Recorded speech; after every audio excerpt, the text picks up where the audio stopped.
Okay. Hi guys. So this is again Financial Management 3B FINM 7312 podcast number 5, and we're looking at learning unit 3, cost of foregoing the cash discount.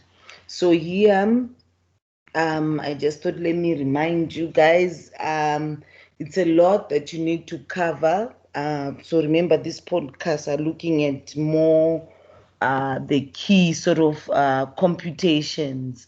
So learning unit 3, if you are familiar, it's management of current liabilities.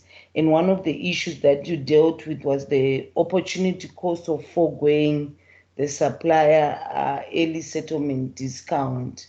And here we're going to look at what is the cost of foregoing a particular cash discount. So you're given this question, the management of Gatland division. So in terms of the textbook again, before I carry on, sorry guys, it's page 148, where you see this particular section that we are looking at being covered. And make sure you also know how to do these computations and the formulas. Remember, some formulas in finance are given, some are not. You need to internalize them so that they become intuitive. Okay, so we have the management of Gatland divisions that are investigating various means of improving the management of their current liabilities in order to reduce their cash conversion cycle. So you also need to remember to go back to your formulas for how do I count account receivable days? How do I compute, account receivable days? How do I compute accounts payable days? How do I compute inventory days? So remember, the addition of all of this give you the operating cycle. Then if you take the operating cycle and remove accounts payable days, you get the cash conversion cycle. And there's a whole sort of theory in your textbook around the cash conversion cycle. You also need to understand what does the cash conversion cycle mean and how companies then finance, the cash conversion cycle.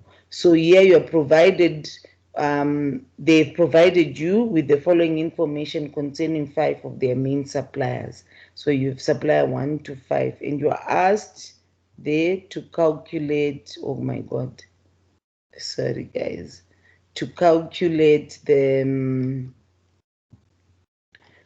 approximate cost of giving up the cash discount of each supplier. Then they tell you, very, very important, please check, please, how many sort of years you are assuming days in a year, how many days that are being assumed to be, consisting of a whole year. Then you round off your answer to 2 decimal places. Okay, so here remember the formula, guys, for the cost of giving up a cash discount, the approximate formula. So the approximate formula, you find it on page 149, with the exact formula being on top, but the approximate formula, so don't use the wrong formula there, is equal to D times 365 over N, where your D is the cash discount and your N is the extra days of credit if the discount is foregone. The extra days of credit if the discount is foregone. It is the difference between the number of days in total credit period minus the number of days in the discount period. Okay, so this N here, you have to know what it means. Please, guys, these are the extra days, after you have foregone the discount. And how we compute it, also very important. Okay, so we're going to look at some computations just now. Okay, so for supplier 1, your D is your cash discount percentage, which in this case was 1.20%, which is this amount, multiplied by 365. Remember, you're doing this formula. So multiply by 365 divided by N. Look at here, your normal credit period is 45. Your discount period is 15. So therefore, N is equals to 45 minus 15 for the first one, which is your 30. Then if you do the computation, you're going to get this 14.60. You do the same for the next one, the discount 0.50%. There we go. And then 365 divided by 10. How are we getting this 10 is the question. We are saying 30 minus the 20 days. Next one, so this one we've done 3%, correct, 0.03 times 365 divided by N. N is 50 minus 25 gives you 25. 40, the next one, 40 minus 10, which is 30.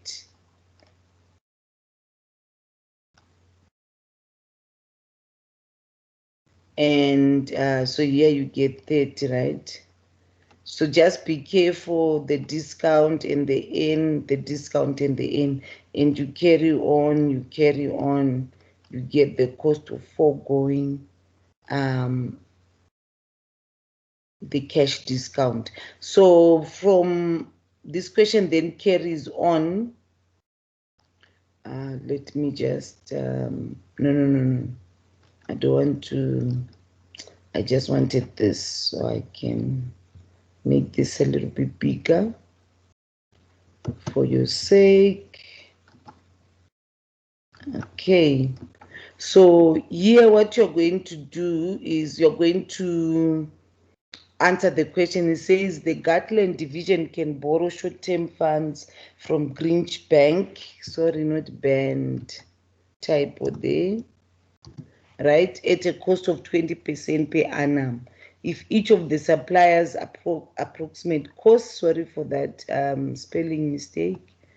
Okay, so if each of the suppliers approximate cost is calculated in 3.1 are viewed separately, determine whether the company should forfeit the cash discount or take the discount and borrow the funds from the bank.